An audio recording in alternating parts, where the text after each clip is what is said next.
Welcome to the current federal tax developments for the week of March the 2nd, 2020. Current federal tax developments are brought to you by Kaplan Financial Education and by your state society of CPAs. This week, we're going to take a look at a few things that happened here in the area of tax, a lot of which have to deal this week. In fact, all of them deal with things that weren't done timely or maybe weren't done timely, two of which are going to be trying to get reasonable cause relief, or at least come up with a reasonable cause why you're not willfully failing to do something. And the third one will look at the question of how we determine if an action is taken late. We'll talk about all three of those here in this week's situation. So let's go ahead and let's move into what will be our first case for the day. And we're going to take a look here at the case of United States versus Ott. This is a case from the U.S. District Court for the Southern District of Michigan, case number 218 CV 12174. The opinion was released on February the 26th. And this particular case involves a taxpayer who had some bank accounts outside the United States. So as you may guess, we're looking at an F-bar situation. So here's the catch. Over the years, and the years in question go back quite a way. Actually, back to beginning in 1993 was when he first opened up the accounts, and eventually we'll get into an issue where there'll be a problem in 2010.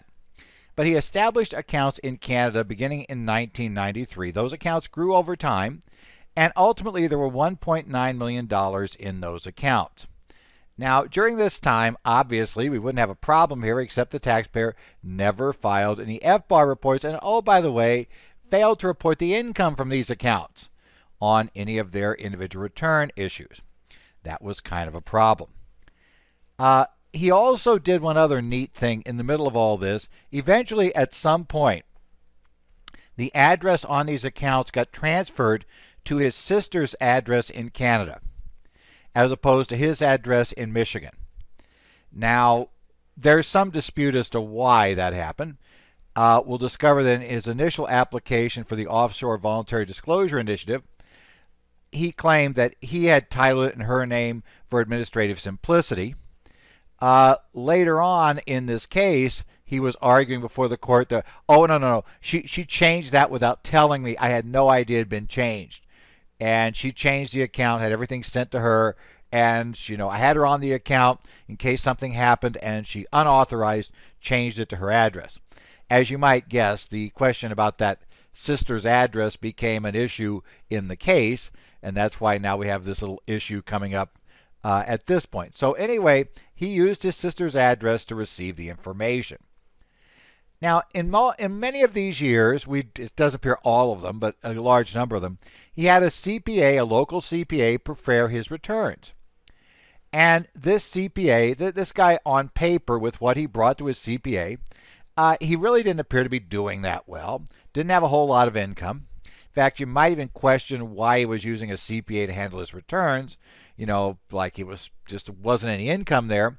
So it's kind of an interesting issue. But nevertheless, he brought it in every year. And, a lot of us who are CPAs, you have some of those clients who may become part of what are sometimes referred to, I think I heard years ago, Walt Haig called them the Widows and Orphans Brigade. They're returns that for some reason, they're a friend of somebody, they're a relative of somebody who's a client, and you end up taking on these little returns that, are basically never going to make money off doing the return. It's always going to be a disastrous return to do, but you've got the Widows and Orphans Brigade. So this guy wasn't much above the Widows and Orphans Brigade if he wasn't in the Widows and Orphans Brigade for this CPA. Now, he never mentioned these Canadian accounts to this CPA.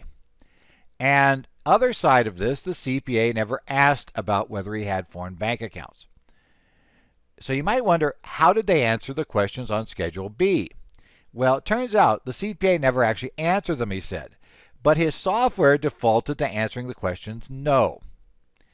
So the questions, now we go in, this has been a problem for us in F-bar cases, where you have a taxpayer who had a return prepared, who filed the return, and they've been filing returns all these years. They have not been filing the F-bar forms. And at the bottom of Schedule B, they've been checking no, saying, no, I have no interest in an account outside the U.S., and no, I don't have any worry about filing F-bar, And remember, the Schedule B questions kind of tell you that if you do have these things, you may have to file this foreign bank account reporting form. You should go check that out in the instructions. So this has always been kind of a bad situation, and this is exactly the storm I'd worried about in one sense, because in many cases CPAs have assumed, CPAs and other tax professionals have just assumed that if you had a client who, is making minimum wage, whatever, not making a whole lot of money, and they come in, they bring their W-2 in, they bring in their W-2, their $2.50 from a Chase bank account interest in, you figure, I'm not going to ask them about foreign bank accounts, right? Nobody ever asked them. They wouldn't have a foreign bank account. Why would I ask that question? That's just dumb. I'm not going to worry about it. And the problem is the software tends to worry about it. And either the software forces an answer to the question in a diagnostic structure, says, sorry, we're not going forward without it, or it just defaults to no. And so this software defaulted to no, no. So that would be a problem enough. Okay, but in any event, in 2010, for reasons that aren't, he transferred accounts, and for reasons that aren't totally clear due to the account transfer, he told his CPA about these Canadian accounts. Now, I suspect the new place that his broker went to may have informed him that these accounts now, with the U.S. foreign reporting rules that have come into play, that these accounts were going to essentially be kind of flagged to the IRS that they were U.S.-based accounts. And, with a U.S. owner. And so he's kind of like, uh-oh, gig's up. So in any event, he goes to the CPA. The CPA, of course, now discovers that this is not a good thing. CPA does a very smart thing here. Look, you've got somebody who's about to tell you, who just dropped the bombshell on you that he has $1.9 million sitting in Canada, this guy you thought was broke. And, oh, by the way, he's never told you anything about those accounts, which means right away you're pretty sure there's income that has been on returns. And he's had these since 1991. So, you at this point, you just tell the client to stop talking, right? Because you are now getting to where there are some questions that need to be asked that may have answers that we just don't want to hear as somebody who does not have privilege in criminal matters. I mean, it's bad. 1.9. We're not talking about somebody with with a $12,000 account in Canada they're using because they travel up there every so often. It's not. Yeah, no. We're talking about a big account that could have. You got to kind of explain how $1.9 million appeared is one of your issues. So he did recommend that he go see an attorney. Mr. Ott went to see the attorney. She recommended that he enter the Offshore Voluntary Disclosure Initiative Program, OVDI. That is a program the IRS set to allow people to quote-unquote come in from the cold as long as they did so before the IRS discovered them. If you were ahead of the IRS, you came in from the cold voluntarily, they would let you catch up, right? They would not do criminal charges, right? Okay, that's good news, right? But you did have to pay a statutory penalty and pay all unpaid taxes and get a statutory penalty that was agreed upon. And with the different OVDI programs, that penalty became more significant the longer you had waited. Well, in any event, he went into OVDI. Now, after he went into OVDI, the IRS issued a notice saying, okay, we understand. This is a mechanical one-size-fits-all penalty. It is possible that you might qualify for, due to reasonable cause and lack of willfulness, you might qualify for either no or a reduced penalty. So if you think that the penalty we're talking about here, if you want to take your chances and try it and go what may very well be a lower penalty by going through the traditional process and going through an exam and having us make judgments, if you want to do that, you can. Now, by the time he'd done this, he had already provided the IRS with copies of his original and amended returns for the years in question, statements about all of his Canadian accounts, and the FBAR reports that he was filing late. So the IRS has all that information. He talks about this with the attorney, and look, not clear what the attorney knew, what the attorney didn't know, how the judgment call was made, whether the client was pushing for it against her full advice, whether she just told him to do it, whether, what he had told her. Because remember, this is somebody who had previously been editing materials he was giving the CPA. Would he have been, okay, you hate to say it this way, but sometimes you have to. There are definitely some people who are stupid enough to edit what they tell an attorney who has full privilege, because they know that if they tell the attorney everything, the attorney cannot be a party to a fraud. So the attorney, will, okay, they won't turn him in, right? And they won't be able to testify against him in court, but they're not going to be able to represent them in an IRS exam and lie to the service. So having figured that out, sometimes they decide to edit what they tell the professional. Really, really stupid move to do with the attorney, but nevertheless possible. Or it's possible the attorney made a judgment call error. It's possible, whatever. But if for any event, they decided that it would be better to exit OVDI, or at least he decided ultimately, and they did the exit. So they exited OVDI. They went ahead and went with, we're just going to ask for, here's our cause, here's what happens, here's why we think we should have to pay a penalty that was the size of the OVDI penalty. Understanding that they now are fully subject to all penalties, and those penalties could be way higher than what the OVDI penalty would be. That was why OVDI offered you a chance to come in. IRS didn't have to waste time on you, and you got the chance to get your penalties way lower than they would have been had you basically had the book thrown at you. So he decided to withdraw. Well, the IRS examines his return, and the IRS decides that, you know what? You don't have any reasonable cause for anything here. In fact, you acted willfully. So they eventually propose a penalty for him that's effectively equal to about $1 million. Okay, significantly higher than his OVDI penalty would have been. He's obviously not happy. He pays his penalty, and he then sues for a refund in the district court. And he goes to district court arguing that his stuff was not willful, right? So essentially, he said, look, I didn't act willfully. So, I should at least have the minor $10,000 penalty. Maybe it's not so minor, but compared to $1 million, it's minor penalty. $10,000 penalty for some of the years in question, but not the full-blown penalty, right? Not the willfulness penalty. Well, the court went and looked at a few things. He said, first, of course, look, I know I filed the tax return, and I know it had that thing on Schedule B, and I know it said no. But my CPA has testified that was all an accident. His tax software put that in there. He never asked me about it. I never answered the question. So I really shouldn't be held accountable for that stuff on Schedule B. The court came back and said, no, here's the catch. And he said, and I never read the return. Okay.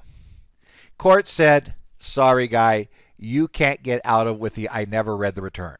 Had you looked at any of those returns, had you seen what's on the bottom of Schedule B, and had you read it, you don't have to be, you don't have to have a law degree. You don't have to be a CPA to figure out that it says if you have an interest in a bank account, including a signature authority in a bank account that's not in the U.S., you need to check that yes. That's kind of an obvious question. And then number two, oh, by the way, go read the instructions. You may have all these other filing obligations, and they're significant. They said you should have read that. You had a return every year. You signed the return under penalties of perjury that all statements were true and complete, which means you'd reviewed it. You can't come in here now and say, sorry, I just didn't read it. Hey, what can I say? I didn't read the return. Sorry, it doesn't matter. We didn't necessarily, and the court did not necessarily hold him to the no. Okay, so maybe they bought the idea that this was accidental answer. Maybe they bought the idea that, it just wasn't answered. But the problem is that, yeah, he would have known it in the same issue. So because of that, he said, there's strike one. Had you paid the least bit of attention, had you not been reckless in the way you handled your tax returns, you would have known about this filing. Number two, they said, your failure to discuss your foreign investments with the CPA. They said, look, This is the overwhelming majority of your financial well-being. It was the overwhelming majority of what you lived on. It was large. Again, you don't need to have a law degree. You don't need to be a CPA to realize that that might be income, and maybe I should ask about whether I had to pay tax on it. They said, at best, you were staying willfully ignorant. That is, if I don't ask and he never tells me, then I can claim I don't know that I have to pay tax on it. And they said staying willfully ignorant, playing ostrich, is not going to cut it. You were willfully ignorant. That's recklessness, right? We're going to say, so that's a willful act. You willfully decided to stay ignorant of whether you had to have an income tax reporting. You base it on your understanding when you admitted you didn't have a clue about any of this, and you hired a CPA because you didn't have a clue. So, yeah, saying that's not going to cut it. And finally, they said the sister's address indicates an intent to conceal. If you're concealing that's a willful act. You willfully act to conceal. And they said, and we're not going to let you change your story now. You initially said, and you swore to the IRS under penalties of perjury in your statement, that you set the address you did for administrative convenience. Now, suddenly, when you realize that it might look bad, you're saying, oh, no, my sister changed it on her own, and I didn't have anything to do with it. They said, first thing is, we don't really care. Secondly, we don't buy the idea that you'd ever looked over there. You constantly had to get it. You had to basically you had to go check that out. It was what you were living off of. It's like, we can't believe, sorry, we're not going to let you be that dumb. We're not going to let you gain from willful ignorance. We're not going to let you gain from having put the account someplace that it's a very reasonable assumption you would assumed meant nobody would find it. So for that reason, the court found he acted willfully, and the entire nice big 7-figure penalty was held to be due. He's not getting that back from the IRS. Now, what this tells us is, first thing, you don't want to be the person who gets a client that you suddenly discover has all these offshore accounts. This is a great illustration that is very dangerous to assume just based on somebody's income that they don't have this problem, or based on the income they're telling you. If they're really playing that offshore game, because I have a feeling, had this guy actually told the CPA, I'm pretty sure part of the reason the CPA sent him to the attorney, there's that criminal issue, which is big, but it's also, I've just found out the client's been effectively hiding things from me for decades. That's not a client you want to keep. That's a client you want to fire, right? That's a problem. So it's very good from a liability standpoint, because believe me, I don't doubt that this guy is now going to be upset and is going to be trying to sue somebody for these penalties, and unfortunately, he may very well turn on the CPA and the attorney to attempt to get this money back, claiming that, oh, this is horrible, you should have told me, go to the CPA, you should have told me back in whenever I first got you that we had this foreign bank account issue, that was big, and had you just done so, I would have become, I would have been such a good guy, I would have just gone along, paid the tax.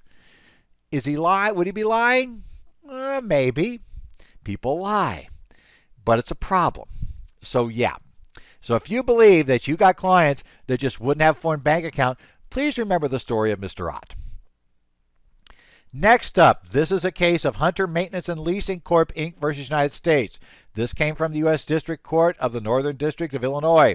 Case number 1:18 CV 06585. This decision came down on February the 27th. This case deals with a officer illness in an S corporation. In this case, we had an S corporation that had a family patriarch who had started all these businesses. Okay.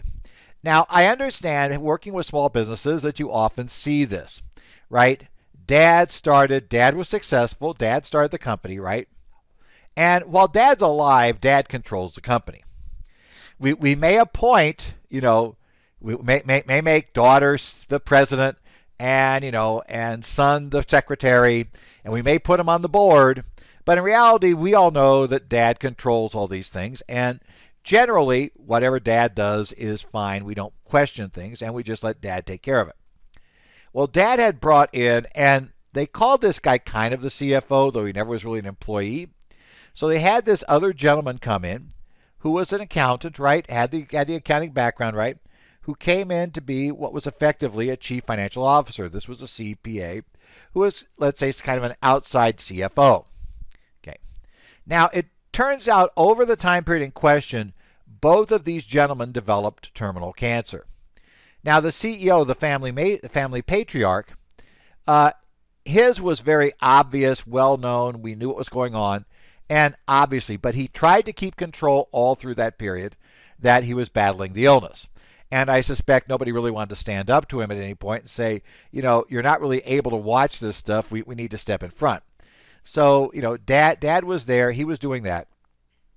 The CFO also developed cancer, but his wasn't obvious until just before he died, right? Now, in both cases, this became fatal, and both of them had died by the time we discovered the problem, right? The CFO, interestingly enough, had actually prepared all the returns for the years in question, but for reasons that aren't at all clear, and in fact probably confuse even the people left in the company now, it never got filed. I don't know if Dad wouldn't sign them. I don't know what the problem was, why it was, but apparently the returns were prepared. The K-1s were all distributed, but the return was never filed. So we have this problem. We have a return that is never filed, even though we had, all of these returns that had been prepared. So like I said, it's weird that they weren't filed, but they weren't filed. And that makes it a little strange. So now we got the problem. We have these unfiled returns for all these years, and we discover now that we're going to owe a lot of money. Okay? After the CFO died, we discovered these returns.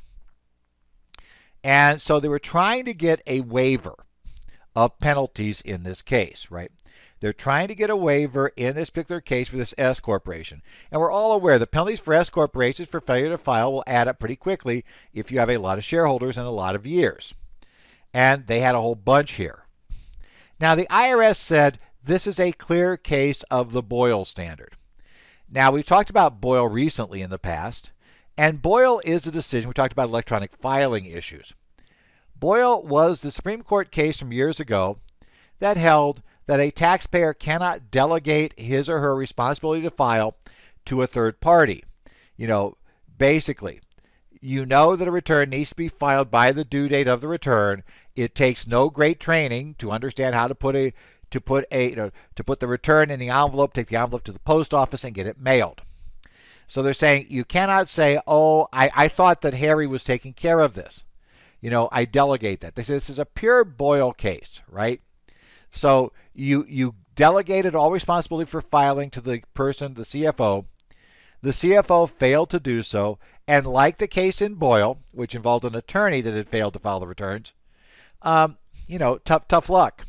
You cannot do it. It was required for somebody to follow up and make sure those returns are actually filed, not just to say, well, we think he took care of it.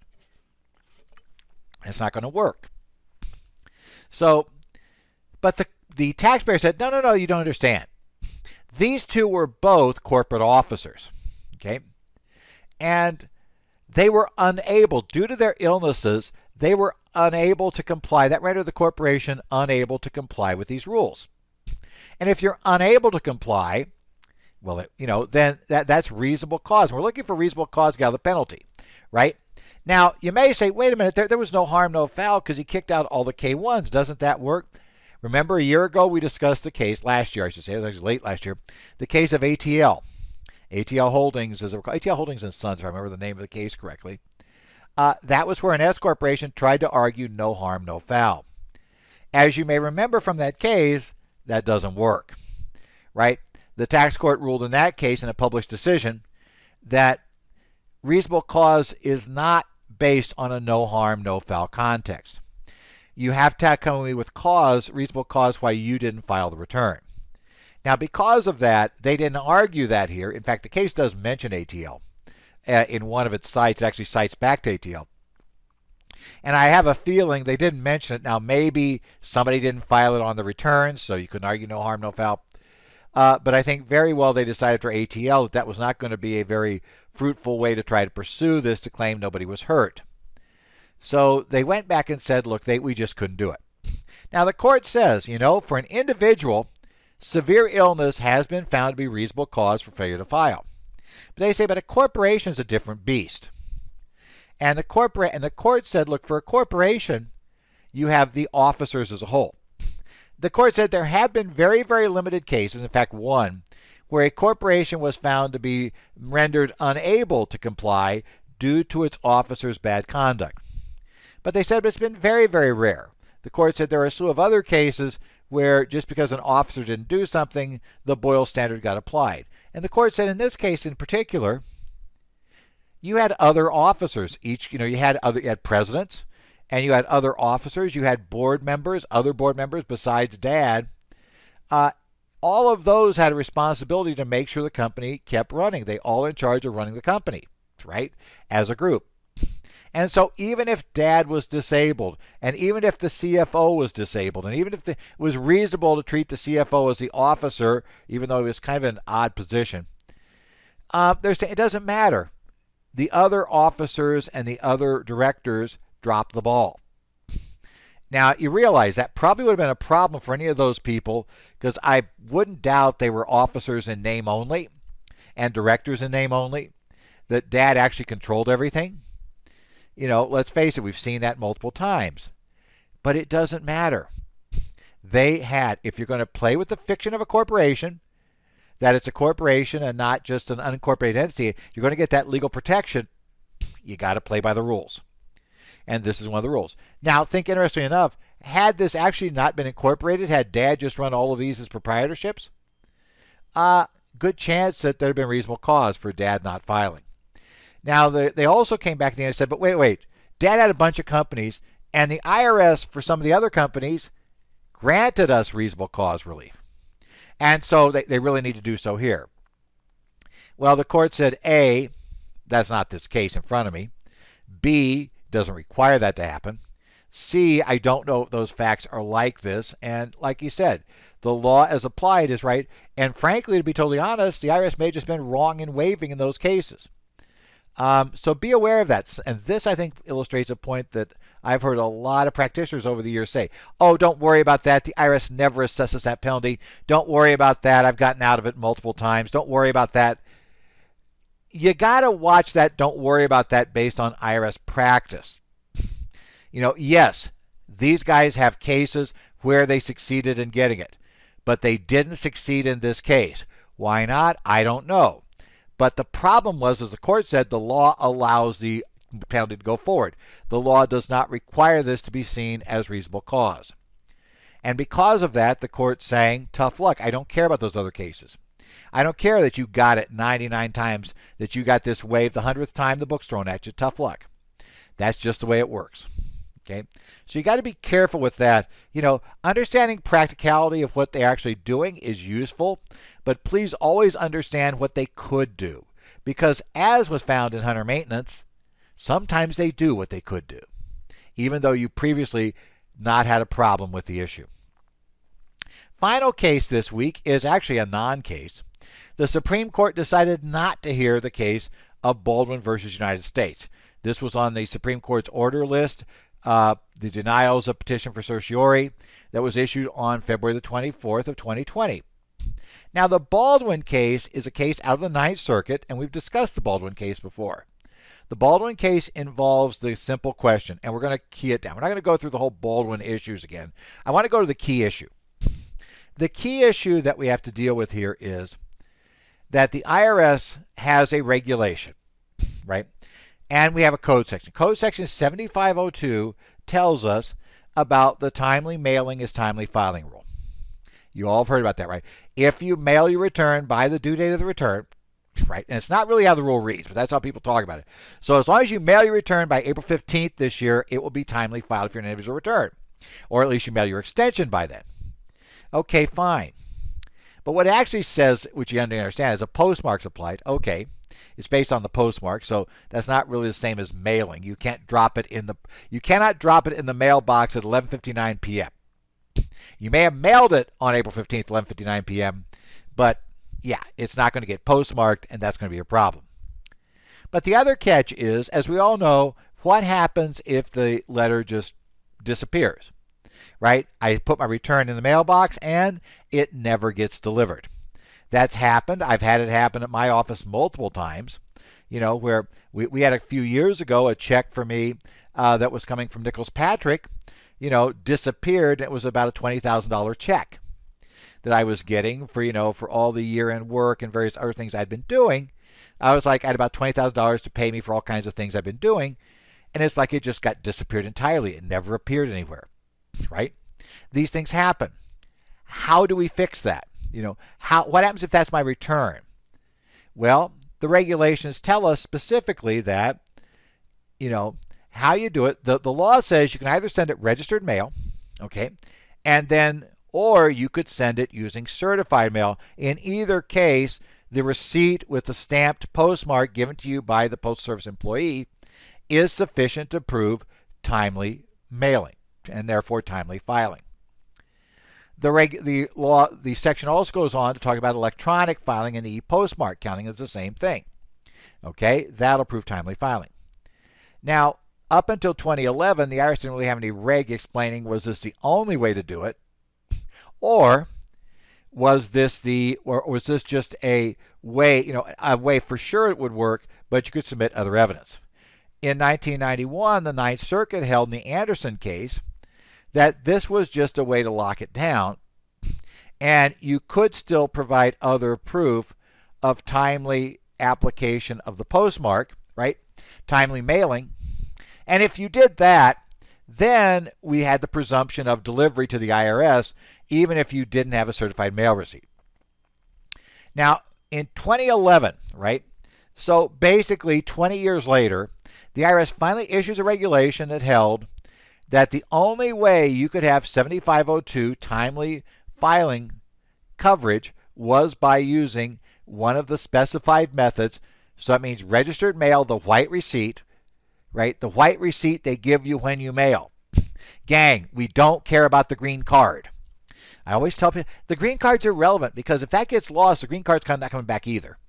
Okay, or the white receipt from certified mail, that's added by the reg, that would work, because the law just says registered, and the IRS could provide how certified work. They just made certified local like registered there. So if I don't have either one of those, I didn't use electronic filing, there is no other way to prove filing. Underline, 3 times, bold-faced, italicized, no other way to prove timely filing. If the IRS says they didn't get the envelope, or the envelope didn't have a postmark, right? Or it didn't have a postmark and it arrived after the normal mailing time, because that's also in the reg. So let's say, or you metered it and it didn't arrive in the normal mailing time, because that's also not protected. Tough luck. You late filed. You might not be able to get your petition into court. In the case of Baldwin, they lost their chance to claim a refund because they were after the due date of the claim for refund coming in. If I remember the Baldwin case exactly, that's it. Tough luck. You're there. And, understand that very clearly, because you'll have people say, oh, you can trace certified mail on the IRS website. You don't need the piece of paper. Oh, you can trace it here. Gang, great, but the reg says you got to have that receipt. I don't care what else you have. And you'll say, but I've gotten it waived multiple times by giving them a copy of that. True. Remember Mr. Ott, right? The fact it's worked doesn't mean it will work.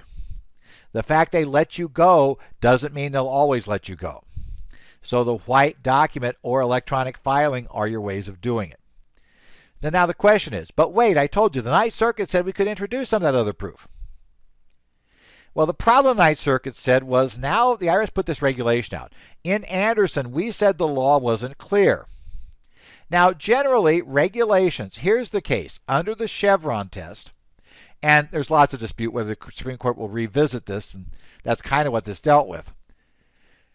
Under the Chevron test, though, if Congress does not speak to the situation in question, and we're all clear, Congress did not speak to that here, whether this was the exclusive way of doing it, whether it's just one way of doing it. Congress didn't speak to the issue. And if the IRS and if the agency issues a regulation that is a reasonable interpretation of the law, doesn't have to be the best, it just has to be reasonable. There can be other reasonable interpretations, but as long as their interpretation is reasonable, then that is how the law is going to work, period. That came from the Chevron case. And Brand X was a case that came, well, what happens if a case like this? We have court cases that already said it works like this. Then the agency now comes back in and resolves the ambiguity later and comes up with a decision that's at odds with the court decision. Does the court have to follow the agency? And in Brand X, issued in the mid-2000s, the Supreme Court, an opinion penned by Justice Thomas, and we'll get to why that's important here in just a second, told us that yes, the agency had to follow the regulation. Ninth Circuit said our hands are tied. Supreme Court says we've got to follow the IRS reg. So sorry, Anderson doesn't count. We can't follow Anderson. We have to go along with the reg, and sorry, you guys are late. The taxpayers took this up because there's been a lot of speculation. The Supreme Court would like to rehear Brand X. Unfortunately, not in this case. The Supreme Court denied certiorari. Now, what's interesting is Justice Thomas issued a dissent. And that's interesting because, remember, he was the author of the Brand X decision, and he's now saying, I kind of got that wrong. Brand X was wrongly decided, and it's become a problem, and I think we should have revisited Brand X. Now, a lot of people think not only is the court going to revisit Brand X, but the court, could very well revisit Chevron. But here's kind of where it comes up. I have a feeling maybe the court wants to revisit Brand X. Other members of the court may want to go there besides Justice Thomas. But in this case, the problem is, had the court gone there and had the court said, okay, sorry, once they're, nope, Brand X is wrong. The court already had a precedent. Tough luck, IRS. You can't change the precedent. But the problem was other circuits had the exact opposite precedent. And that's kind of, this makes this a bad case to be your poster child to overturn Brand X. Because it would say the only way to resolve that is for the Supreme Court to take it up. And by the way, the Supreme Court hates tax cases. So either going to have to allow for their different rules all throughout the country, and the IRS can't solve that by issuing a reg, or they're going to have to actually pick up all these tax cases, which they don't want to pick those up anyway. So while I understand Justice Thomas's complaint, I don't know that we're done with Brand X. I just think that there were obviously, they just looked at all the problems that they'd have to deal with after if they reverse this thing and decided we're not doing that. We don't want to do tax cases. We're out of here, right? We're just not going to do that one. In any event, remember, get the white piece of paper. If your client files a tax return by mail, they're not electronically filing, either because they don't want to or they can't, get the white slip of paper from the Postal Service employee. That is the only way that they can prove timely filing. I don't care about the green card. You can do whatever you want with the green card. But get that white receipt. The regulation is clear, and effectively the Supreme Court has said, yeah, we're going to let that stand, at least for now. So certainly those of us here in the Ninth Circuit, you better go get that piece of paper. Well, like I want to remind you, we do this as live CPE. The advantage of live CPE is that we can keep you up to date on things that happen all during the time. We can keep you up to date on something that came out the day before. We're going to be doing live CPE all through this coming year. Take a look. We'll do it either live, which means with people in the room, or we're going to be doing it broadcast live. So you can do a live session. We will broadcast many of them. Generally, every course I do for Arizona that is done in Phoenix gets broadcast from their office. I also do other courses that tend to be broadcast from various other state societies. So take a look at those broadcast courses too. Done live, and I mean really live, not rebroadcast live. Rebroadcasts are fine, but live has an advantage of being able to react to things that happened when the course was there, and you don't worry about the fact that, well, when was this course written? Or when was the material put together, that you do in self-study and even to a lesser extent rebroadcast. So, take a look at those live courses. The state societies will be putting those catalogs out here soon. Go ahead, consider signing up for one of them with us. I'd love to see you at a course or at least see you online on a broadcast. and get that together. We're going to have lots of things to talk about. We've got regulations coming up. We're still waiting on those 163J regs, and that's going to cause a lot of discussions coming up. So, those things are coming. We're going to get the carried interest proposed regs out here soon. We're going to be seeing all kinds of things happen, and then just try to deal with the regular tax issues we've got all the time. So be sure to check that out with what we're setting up now with our state societies for this year's CPE courses. You can catch our updates on the website, currentfederaltaxdevelopments.com, online. I post there as I see things of interest during the week, usually the stories I'm going to talk about here on the weekly broadcast. You can also send questions and comments to me, edzollers@currentfederaltaxdevelopments.com. That is the best address by far if you want to send me something related to this, this broadcast or to the CPE courses, because that's when I'm in CPE mode. I've got clients in regular practice that I pay more attention to on the other email addresses, so this is the best one to send that to. You can follow me on Twitter. I post at edzollers. Also in Reddit, I'm on /r/taxpros. I'm there watching and will pop in on a few questions. I also follow along with the California Society's listserv, Tax Talk, and with the Connect groups for the Arizona, Minnesota, and New Jersey societies. So if you want to pop into one of those, have an issue and I see something I think I can help with, I'll try to pop in. Otherwise, hey, week's kind of done. We're here. We finished up this week. We got another week coming. We know already a few things will happen. We do expect to have at least the carried interest proposed regs out next week, or hopefully, because they've left OIRA. We'll tell you if we see what those are. We'll talk about some other issues coming up. Could be some things of interest. Again, we're getting into it. We're getting close to the first filing deadline. The excitement of March 15th for the S-Corps and partnership. So that's coming up. And all the other fun stuff. So be ready. We'll be here, and we'll talk to you more about what's going to be going on in the area of current federal tax development.